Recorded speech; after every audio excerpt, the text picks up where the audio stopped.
rapidinho comigo hoje, eu acho.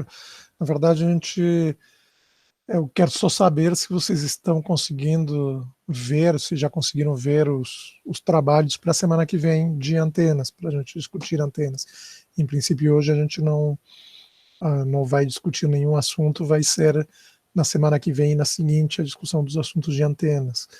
Eu sei que vários de vocês, 3 ou 4 de vocês, já me procuraram para trocar ideias dos seus assuntos, mas principalmente o pessoal que tem um assunto com número abaixo de 10,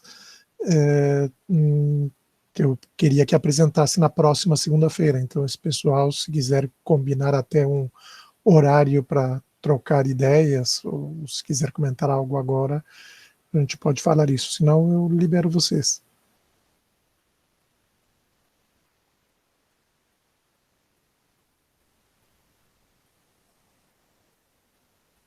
Oi, Sir. Oi, Letícia, tudo bom? Ah, o Daniel vai falar, eu vou deixar o Daniel então, que eu já perguntei bastante. Tá bom. Eu não estava vendo o chat, mas também não tem.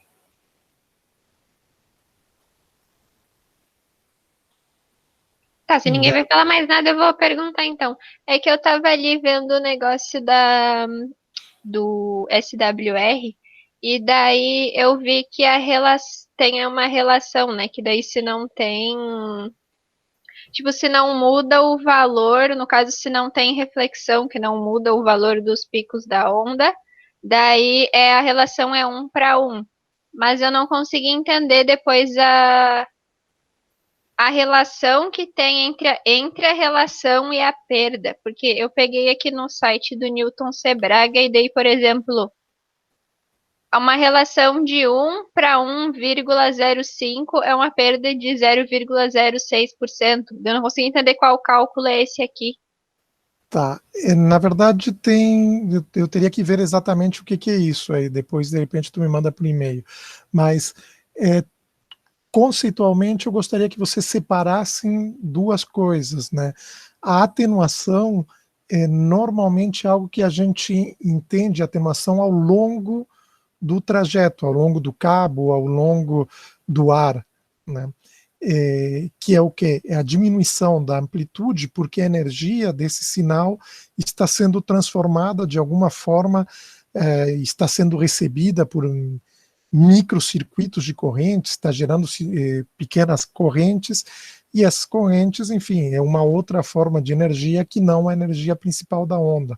Então, a atenuação é devida principalmente ao aquecimento do material, né, tipo perdas ômicas, perdas de corrente geradas, ou perdas dielétricas, perdas geradas por um outro tipo de corrente, que chama corrente de deslocamento, que é uma proposta feita por Maxwell na teoria que junta os campos elétricos e os magnéticos, fazendo um paralelo, fazendo uma semelhança a algo que tinha observado Faraday muito tempo antes, que nas equações é uma relação diferencial, mas que na prática é uma manifestação da corrente elétrica que acontece nos meios dielétricos, que acontece nos meios que não são condutores. Não é aquela corrente tradicional do movimento dos elétrons ou do fluxo de elétrons, né? Na verdade, tem 3 tipos de correntes, né? Tipo, tem um movimento que é o movimento de um elétron de ponta a ponta do trajeto, digamos, do circuito. E tem outro movimento que é um pouco passa para frente, algo parecido com a olha dos estádios,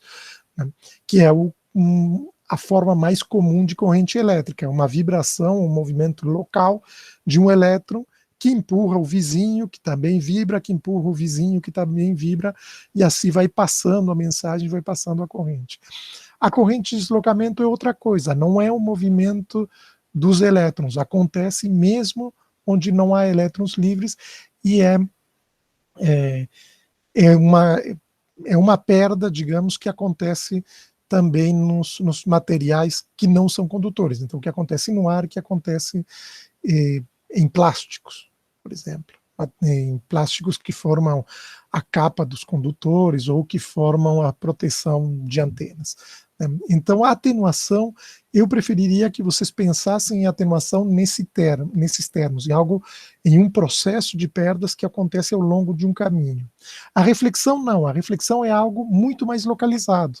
Se a gente pensa numa interface, num ponto, por exemplo, um espelho, ou numa conexão de um cabo, nesse ponto ele não tem volume, não tem área, não tem superfície para ter esse processo de atenuação de perdas por aquecimentos. Aí vai ter uma reflexão de sinal, que é um tipo de perdas. O sinal, a energia desse sinal não chega no destino, então no final do balanço aparece como perdas, mas é energia que de alguma forma está voltando, tipo, não, tu sabe onde está, não foi perdida num processo mais aleatório que nem o aquecimento ou a radiação.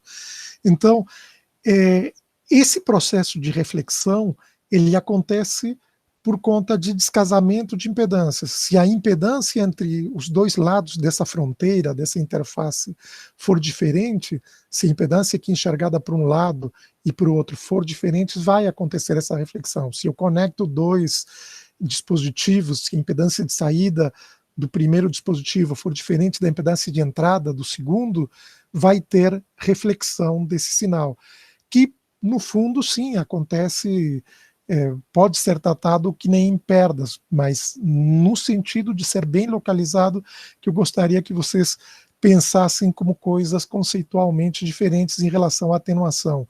A atenuação é algo que vai diminuindo ao longo do espaço, ao longo de uma trajetória, né? E a reflexão não, é algo que acontece bem localizado num determinado ponto. Tá? E essa reflexão, então, depende da impedância, e há umas relações matemáticas de impedância dá para definir um coeficiente de reflexão. O nome é gama, se usa a letra grega gama, maiúscula, né, para ver o coeficiente de reflexão. Ou então um coeficiente de transmissão, tal, se usa a letra grega tal, um T maiúsculo. Esse coeficiente de reflexão ele pode ser calculado em função da diferença das impedâncias. É uma impedância menos a outra, dividido por uma impedância mais a outra, ao contrário, a gente pode procurar essa expressão. Só que o que acontece? Esse coeficiente de reflexão que vai dar uma ideia das perdas finais, do quanto que não chega, no nosso caso, o nosso interesse do quanto que não chega de energia na antena, esse coeficiente de reflexão, ele representa a relação da onda que avança, da onda incidente, da onda que chega até a antena, comparado com que parte dessa onda é refletida.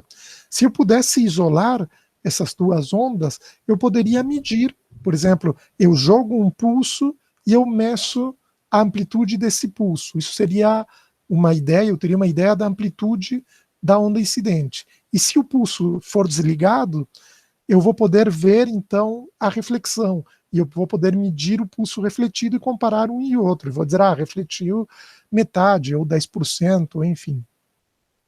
E então eu poderia ter uma medida de quanto é refletido, uma medida de quanto é transmitido, e com isso, no final das contas, ter uma medida da impedância da antena. O problema que acontece é que muitas vezes não consigo fazer isso de mandar apenas um pulso. Muitas vezes o que eu estou mandando é um sinal mais contínuo. E claro, eu posso usar algum tipo de acoplador, um tipo de dispositivo com o qual eu tire um piloto, eu tire uma porção muito pequenininha, né, 1/1000 da onda incidente, e eu consiga medir esse milésimo da onda incidente, e alterando o meu circuito acoplador, eu medir 1/1000 da onda refletida sem interferir com a onda incidente. Tem umas formas de fazer essas medidas de onda, separar a onda incidente e a onda refletida usando acopladores. Mas é muito mais prático usar esse parâmetro que tu está estudando, que é a taxa de onda estacionária. O que acontece com a taxa de onda estacionária? Quando tu tens uma onda que ela é transmitida totalmente, o que tu poderias observando, se fizesse um filme ao longo do espaço, tu veria a onda com a mesma amplitude antes de chegar na conexão e a mesma amplitude depois, e ela passando sempre. Se a gente coloca isso, por exemplo, num osciloscópio de alta persistência, a gente veria um borrão com amplitude cheia. No caso oposto, se eu tiro fora a antena, e aí eu vou ter uma reflexão total, porque não vai ter nenhum tipo de casamento de impedância com a antena em aberto, com a impedância infinita da antena em aberto. Se eu deixo a antena em aberto, eu vou ter uma reflexão total. Toda a onda que chega, toda ela vai ser refletida, e aí eu tenho aquele padrão de onda estacionária.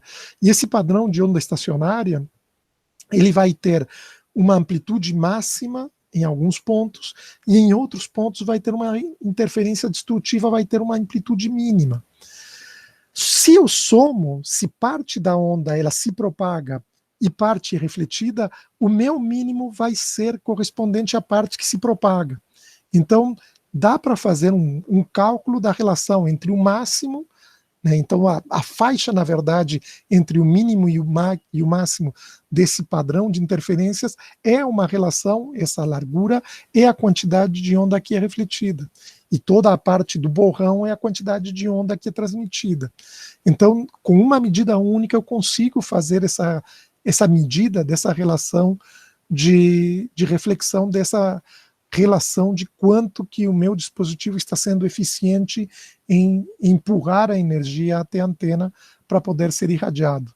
Não sei se era isso que tu perguntou, se eu acabei abrangendo outras coisas e fugi um pouco da tua pergunta. Mas em relação à tabela essa que tu viu, me mostra para poder entender melhor. Assim, assim, pelo que tu disse, eu não consegui entender exatamente qual é o parâmetro.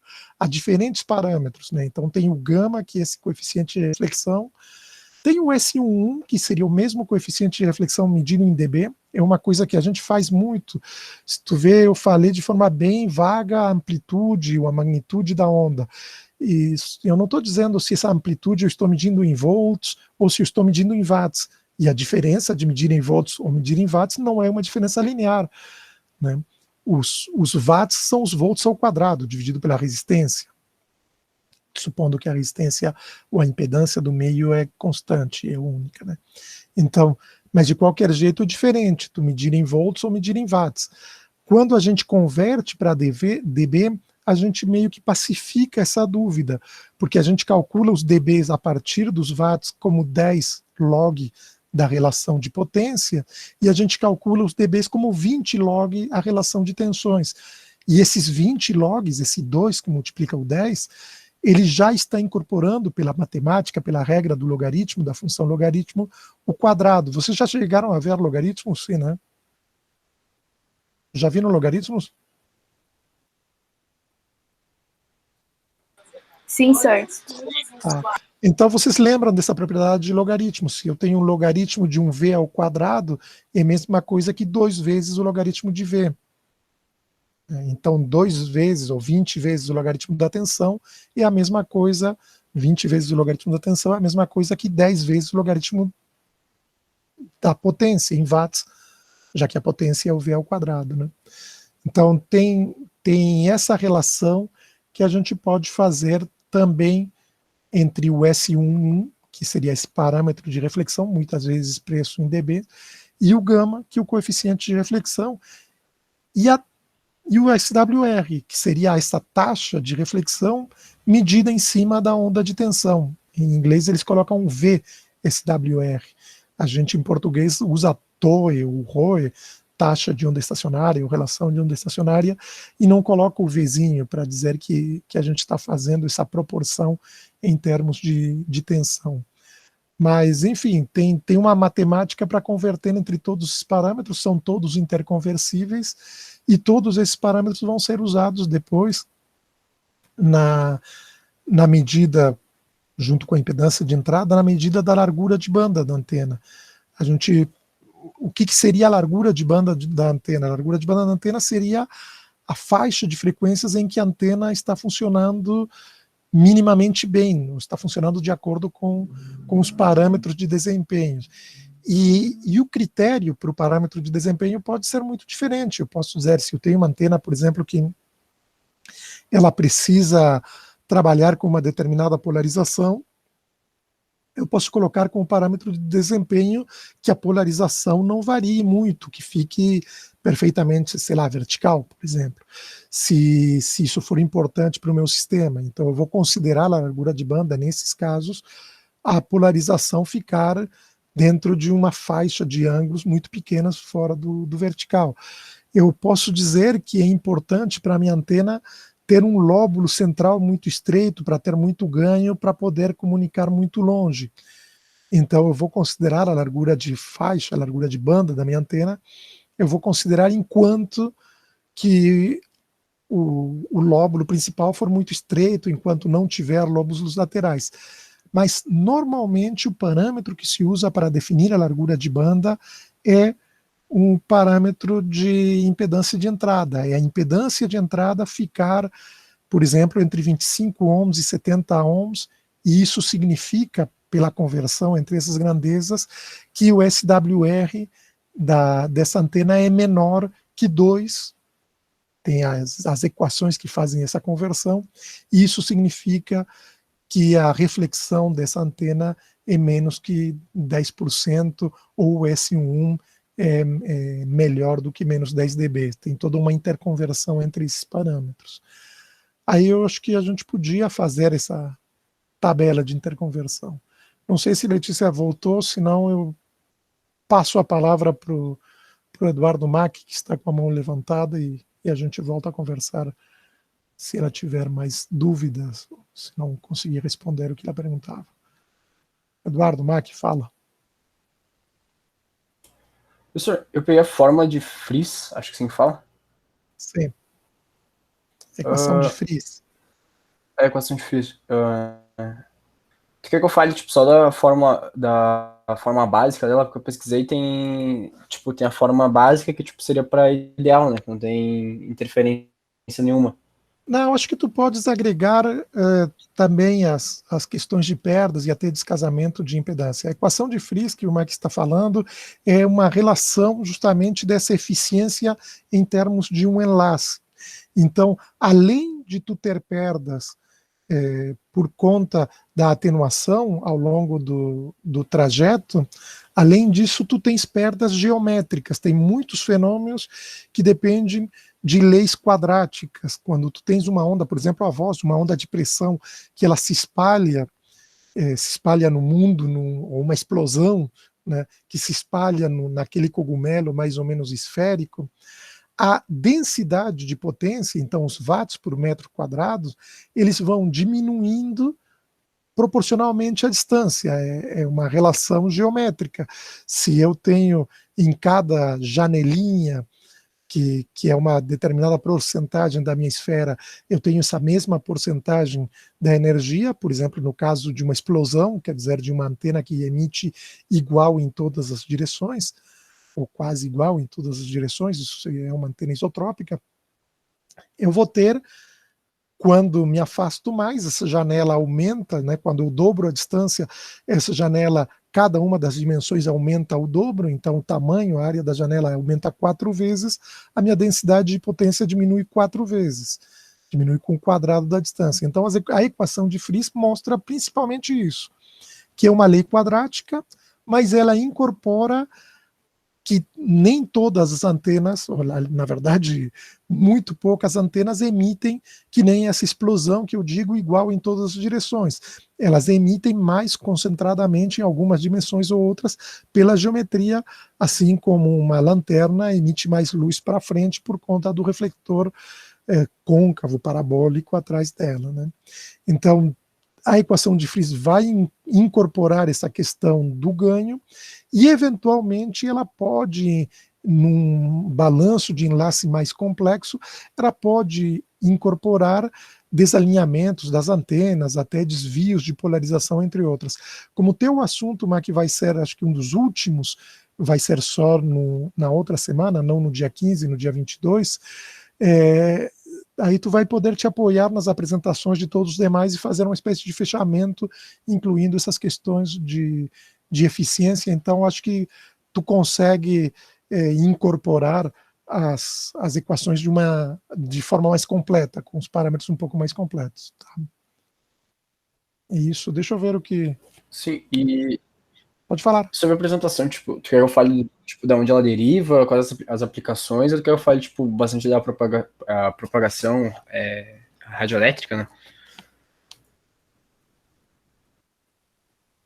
tu pode falar tudo isso que tu falou. Se tu puder me mandar um rascunho antes, a gente conversa especificamente.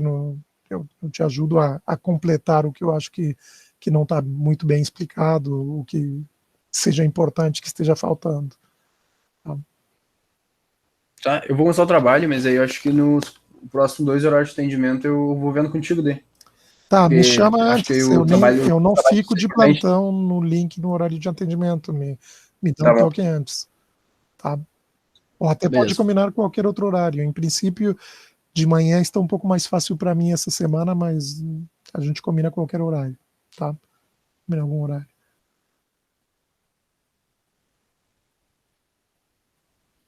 Tá. Aí eu vou tentar, me manda essa tabela assim, Letícia, e aí eu te respondo por e-mail o que eu entender dessa tabela. Alguém mais tem alguma questão? Acho que principalmente o pessoal que tiver esses primeiros assuntos de diagrama de radiação, não sei quem são, deixa eu ver aqui. Opa.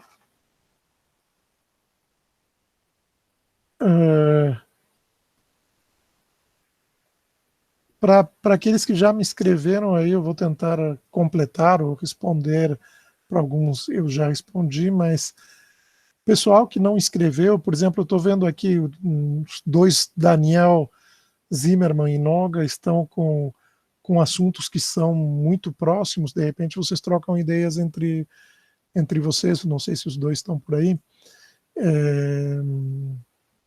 Tem alguns assuntos que foram repetidos, na verdade tem 2 assuntos que foram repetidos foram sorteados 2 vezes, aí vocês também podem trocar ideias. Então tem o Eduardo Wolff e o Matheus tem o mesmo assunto de eficiência, que é um assunto importante. E Kellen tem campo próximo, campo distante, um assunto interessante. Não sei se está por aí, acho que não mais. Mas, enfim, principalmente o pessoal que tem que apresentar na próxima segunda-feira, por favor, me procurem para mostrar o rascunho do que vocês estão pensando apresentar, ou principalmente se vocês tiverem alguma dúvida. Em princípio, o livro do Balanis, o capítulo 2 do Balanis é uma referência importante, só que dependendo do assunto tem uma matemática muito chata, muito pesada, e não é esse o interesse. Quem tiver algum assunto muito matemático, sei lá, também me procure para encontrar uma forma de reconstruir esse assunto de forma mais conceitual, né? As funções matemáticas, seja de integração, rotacional, divergente, derivadas, a gente pode ter uma interpretação mais simples, sem entrar nas definições matemáticas exatas para fazer algo mais conceitual, tá? Aí nessas dúvidas, por favor, me procurem. Fala, Daniel. Quando a gente fizer o rascunho, a gente te manda ele por e-mail ou você? Pode ser, me manda por e-mail e a gente combina um horário para conversar ou troca e-mails, se ficar difícil de combinar um horário. Tá bem, obrigado. Tá, obrigado. É isso, gente. Ficamos por aqui, então.